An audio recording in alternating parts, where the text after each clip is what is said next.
phobia fighting duo. There are lots of calls for the Speakmans. I haven't seen the Speakmans for ages. I know. So good to see you. They've been on that hunted, haven't they? They've been on that hunted. Running around. We're glad you're safe, anyway. We're glad you're safe. Let's go straight to the cause. And Holly in North Wales. Hello, Holly. Hiya. Hey, Holly. You are terrified of the Easter Bunny. Go on, tell us why. So basically, I do not like things dressed up in like mascot suits. And the Easter Bunny is a high alert terror at this time of year. Oh, I can imagine. So what normally happens if you see them? Oh, it just makes me feel really ill. Just get them away from me. I need to get myself out of the situation so I get as far away as possible. Sure. OK. OK, Holly, so the two things, and for anyone who's got a phobia, two things to remember is no one is born with a phobia and all phobias can be cured, so you can totally overcome it. So let me ask you, when did this start? Because obviously there's an installation point. What happened? It was back when I was younger.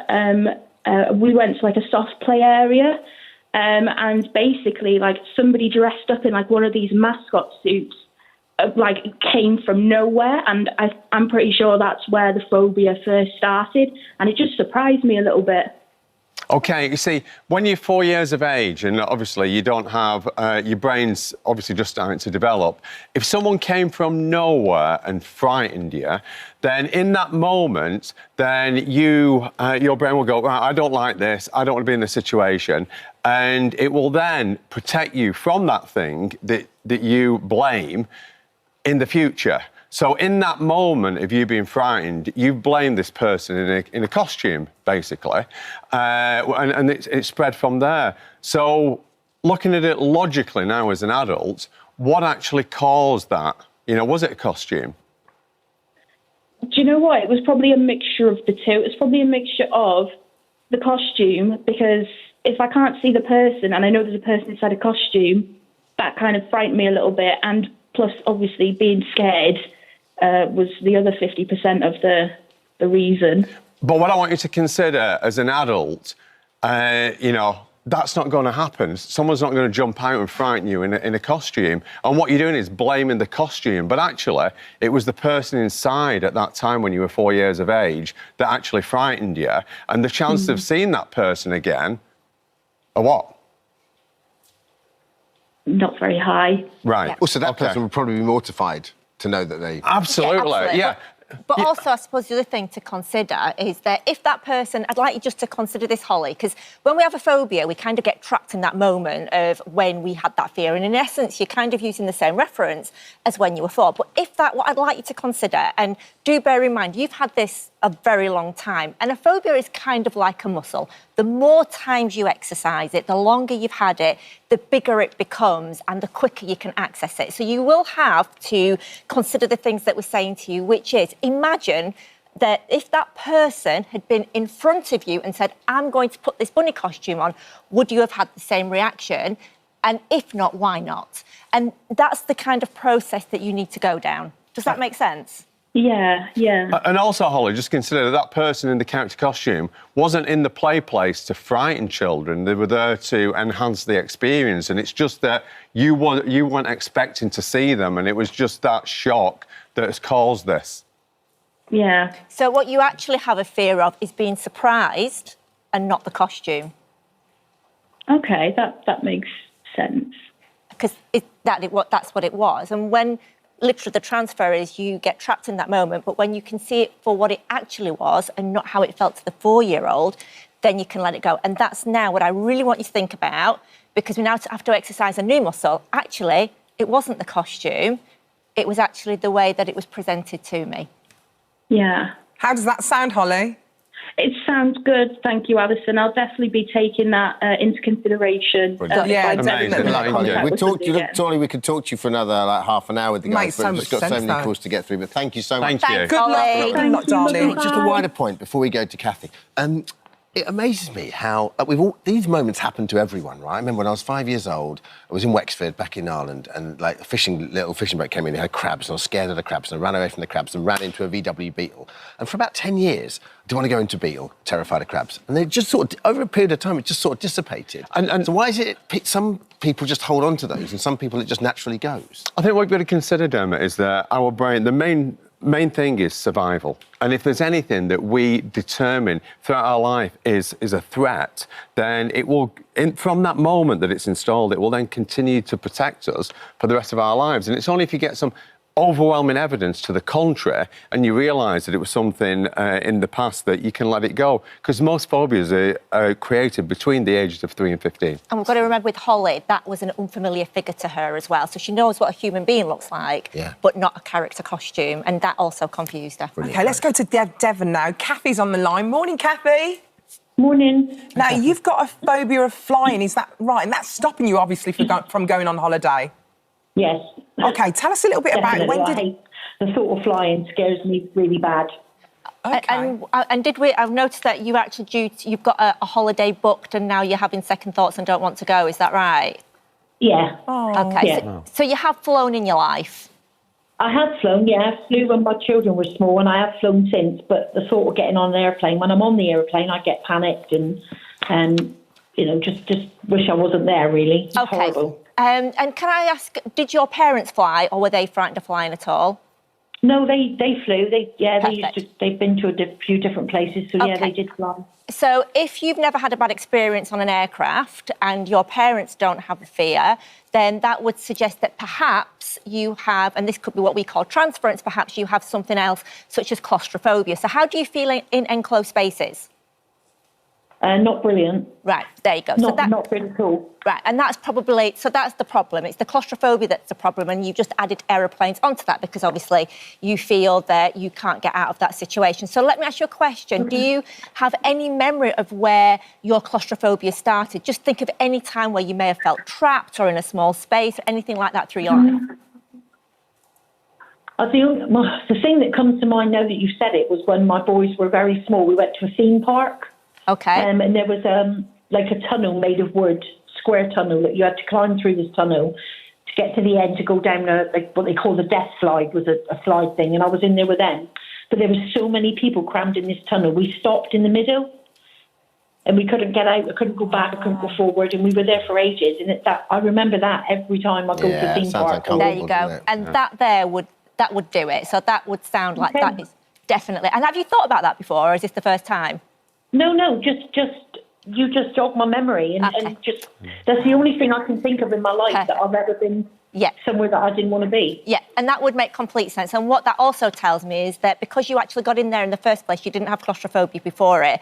Otherwise, you would have not wanted to go in. So that's a really great sign, and we now know what we call the installation, and that's your foundation point. So again, what you need to do is you felt trapped. So my question to you to try and help you change your perception is, did you get out, yes or no? Yes.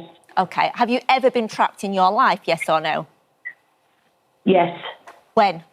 Well, just that one time. I won't go in, don't like small lifts or... OK, but have you ever been trapped and never got out of the situation? Oh, no. So again, I'll ask you the question, have you ever been trapped? No. There you go, that's better, well done. And also, what I'd like you to consider, I'm going to give you a very quick technique. I want you to think about flying, and I want you to see and imagine yourself on an aircraft and being happy, and I want you to do some sighing.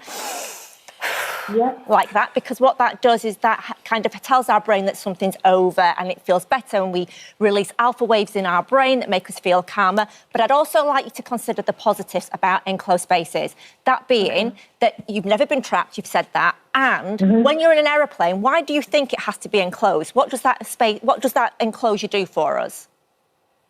Keeps us safe. Thank you. When you've got children and they were in the tightest enclosed space for 9 months of their life before they were born, and what did that space do for them? Kept them safe. There you go. What do enclosed spaces do for people?